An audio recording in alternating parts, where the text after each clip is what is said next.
And you're back. Or else maybe you're just joining us for the first time. Either way, glad to have you. This is day 84 of our daily Bible reading. Do you get excited about reading the Word of God? I do. And I hope you're enjoying this, studying, even on your own or with us. It's wonderful. And we're learning and growing. So we're in the book of Joshua. This is going to be Joshua chapters 9 through 11.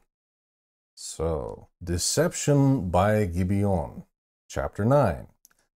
When all the kings heard about Jericho and Ai, those who were west of the Jordan in the hill country, in the Judean foothills, and all along the coast of the Mediterranean Sea toward Lebanon, the Hittites, Amorites, Canaanites, Perizzites, Hivites, and Jebusites, they formed a unified alliance to fight against Joshua and Israel.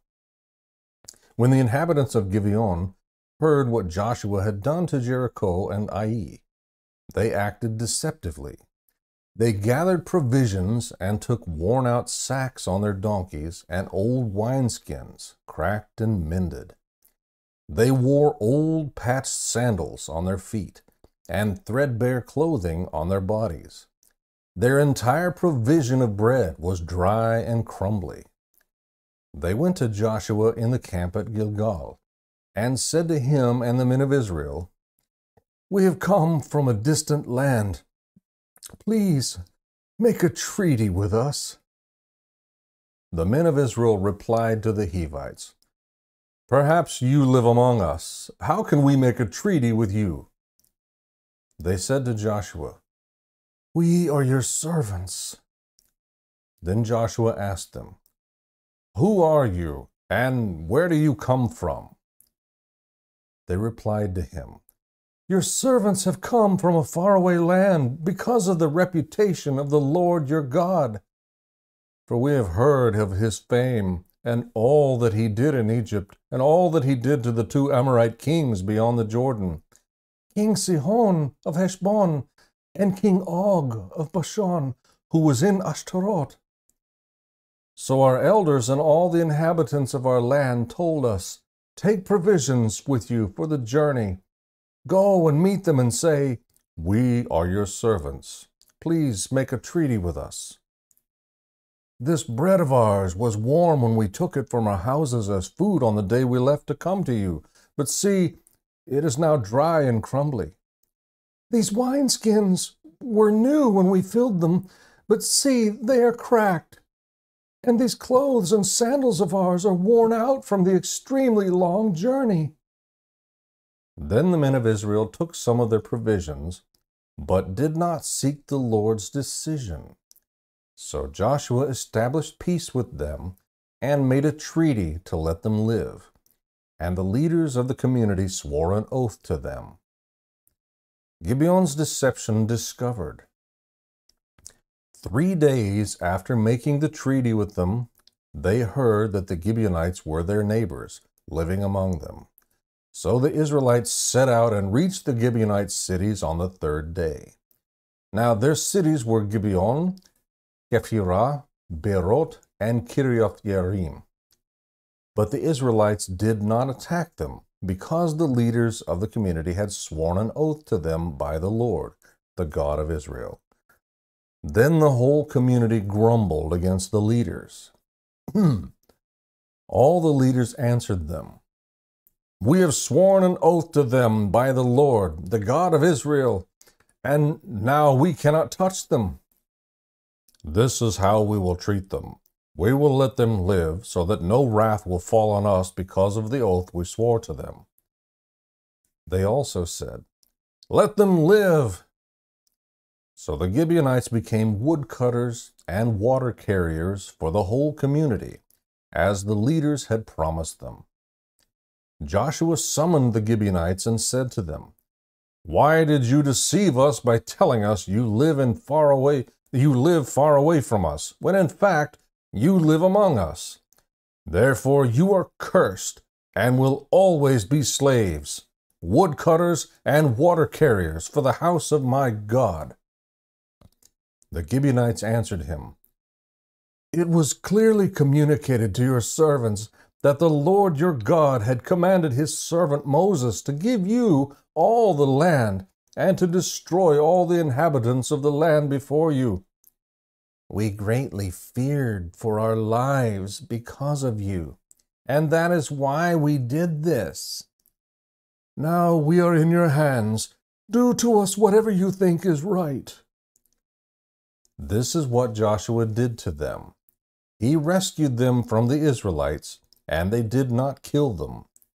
On that day he made them woodcutters and water carriers, as they are today, for the community and for the Lord's altar at the place he would choose. The day the sun stood still. Chapter 10. Now King Adoni-Zedek of Jerusalem heard that Joshua had captured Ai and completely destroyed it, treating Ai and its king as he had Jericho and its king, and that the inhabitants of Gibeon had made peace with Israel and were living among them. So Adoni-Zedek and his people were greatly alarmed because Gibeon was a large city, like one of the royal cities.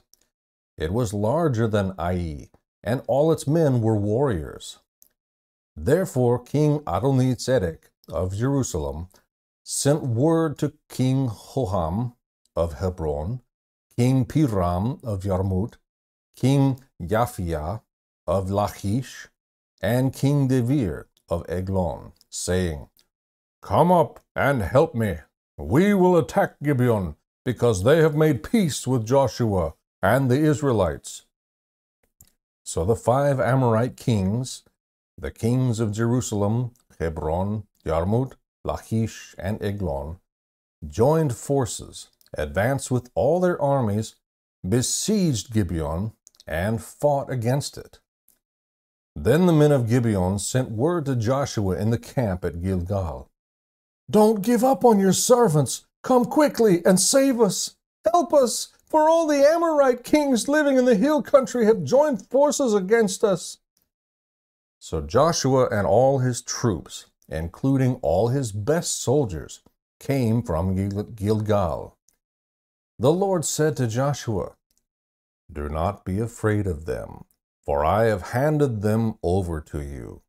Not one of them will be able to stand against you." So Joshua caught them by surprise after marching all night from Gilgal. The Lord threw them into confusion before Israel.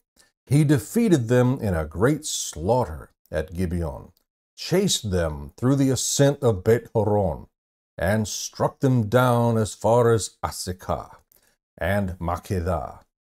As they fled before Israel, the Lord threw large hailstones on them from the sky, along the descent of Beth Horon, all the way to Asekah, and they died.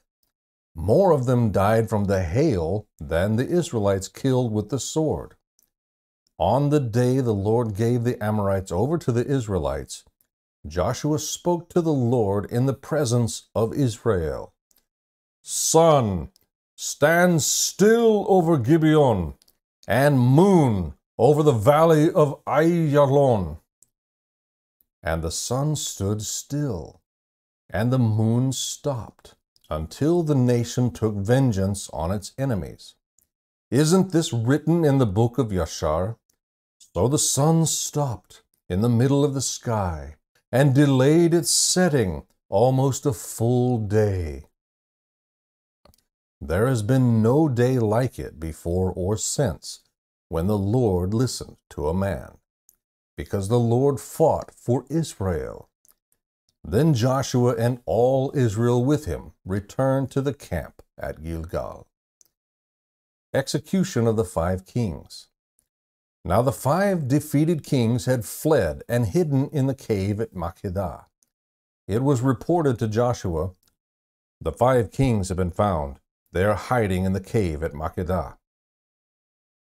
Joshua said, "Roll large stones against the mouth of the cave, and station men by it to guard the kings. But as for the rest of you, don't stay there.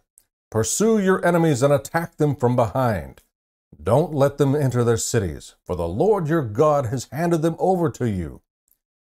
So Joshua and the Israelites finished inflicting a terrible slaughter on them until they were destroyed, although a few survivors ran away to the fortified cities.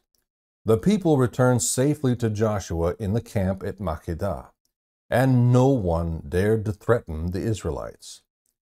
Then Joshua said, "Open the mouth of the cave, and bring those 5 kings to me out of there."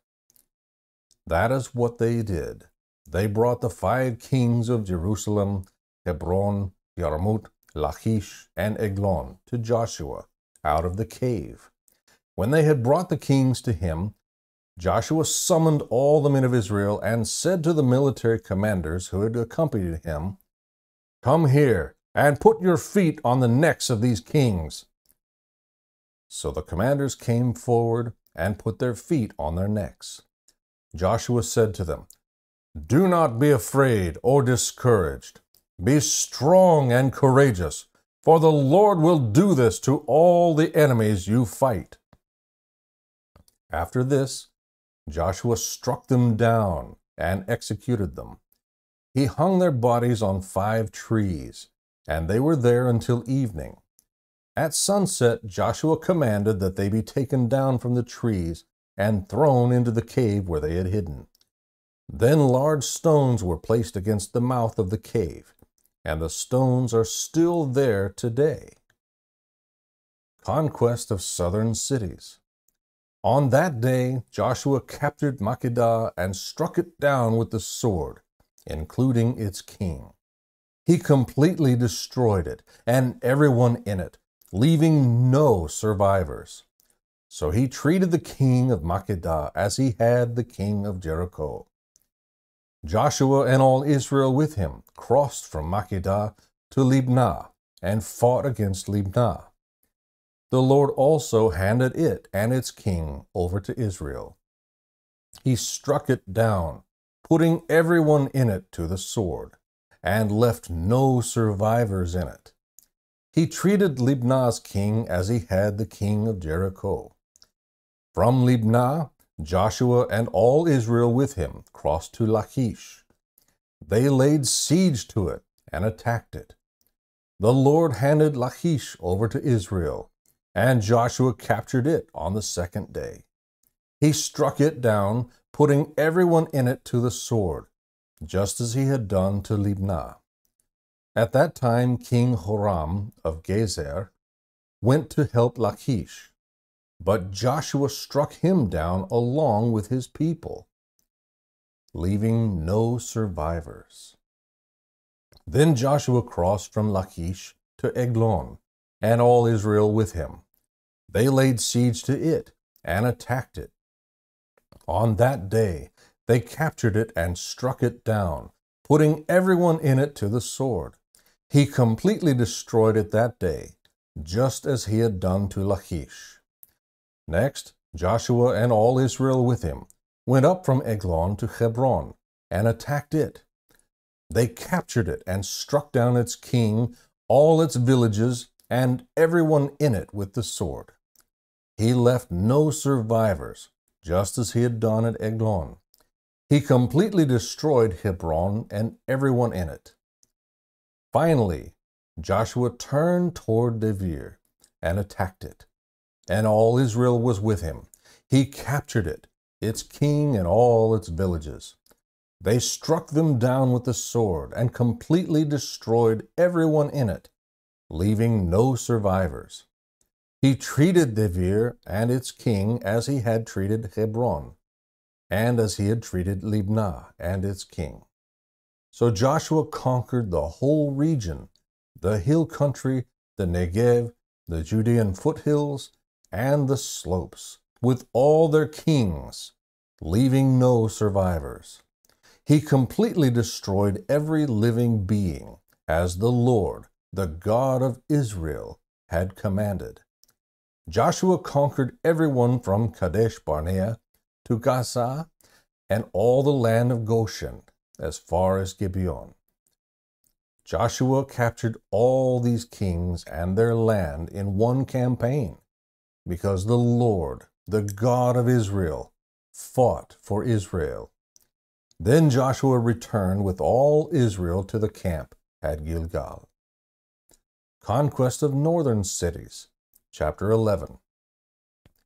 When King Jabin of Hazor heard this news, he sent a message to King Jobab of Madon, the kings of Shimron and Akshap, and the kings of the north in the hill country, the Arabah south of Kinneret, the Judean foothills, and the slopes of Dor to the west, the Canaanites in the east and west, the Amorites, Hittites, Perizzites, and Jebusites in the hill country, and the Hivites at the foot of Hermon in the land of Mizpah. They went out with all their armies, a multitude as numerous as the sand on the seashore, along with a vast number of horses and chariots. All these kings joined forces. They came and camped together at the waters of Merom to attack Israel. The Lord said to Joshua, "Do not be afraid of them, for at this time tomorrow I will cause all of them to be killed before Israel. You are to hamstring their horses and burn their chariots." So Joshua and all his troops surprised them at the waters of Merom and attacked them. The Lord handed them over to Israel, and they struck them down, pursuing them as far as Greater Sidon and Mesirot-Maim, and to the east as far as the valley of Mitzpeh. They struck them down, leaving no survivors. Joshua treated them as the Lord had told him. He hamstrung their horses and burned their chariots. At that time Joshua turned back, captured Hazor, and struck down its king with the sword, because Hazor had formerly been the leader of all these kingdoms. They struck down everyone in it with the sword, completely destroying them. He left no one alive. Then he burned Hazor. Joshua captured all these kings and their cities and struck them down with the sword. He completely destroyed them, as Moses, the Lord's servant, had commanded. However, Israel did not burn any of the cities that stood on their mounds except Hazor, which Joshua burned. The Israelites plundered all the spoils and cattle of these cities for themselves, but they struck down every person with the sword until they had annihilated them, leaving no one alive. Just as the Lord had commanded his servant Moses, Moses commanded Joshua. That is what Joshua did, leaving nothing undone of all that the Lord had commanded Moses. Summary of conquests.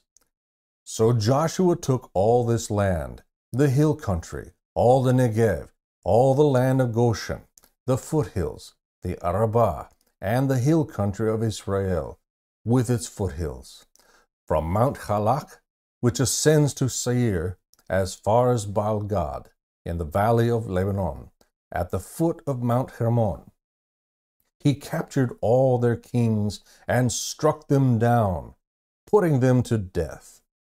Joshua waged war with all these kings for a long time. No city made peace with the Israelites except the Hivites who inhabited Gibeon. All of them were taken in battle. For it was the Lord's intention to harden their hearts, so that they would engage Israel in battle, be completely destroyed without mercy, and be annihilated, just as the Lord had commanded Moses. At that time, Joshua proceeded to exterminate the Anakim from the hill country, Hebron, Debir, Anab, all the hill country of Judah and of Israel. Joshua completely destroyed them with their cities. No Anakim were left in the land of the Israelites, except for some remaining in Gaza, Gath, and Ashdod. So Joshua took the entire land, in keeping with all that the Lord had told Moses. Joshua then gave it as an inheritance to Israel, according to their tribal allotments. After this, the land had rest from war. May the Lord bless the reading and study of His Word.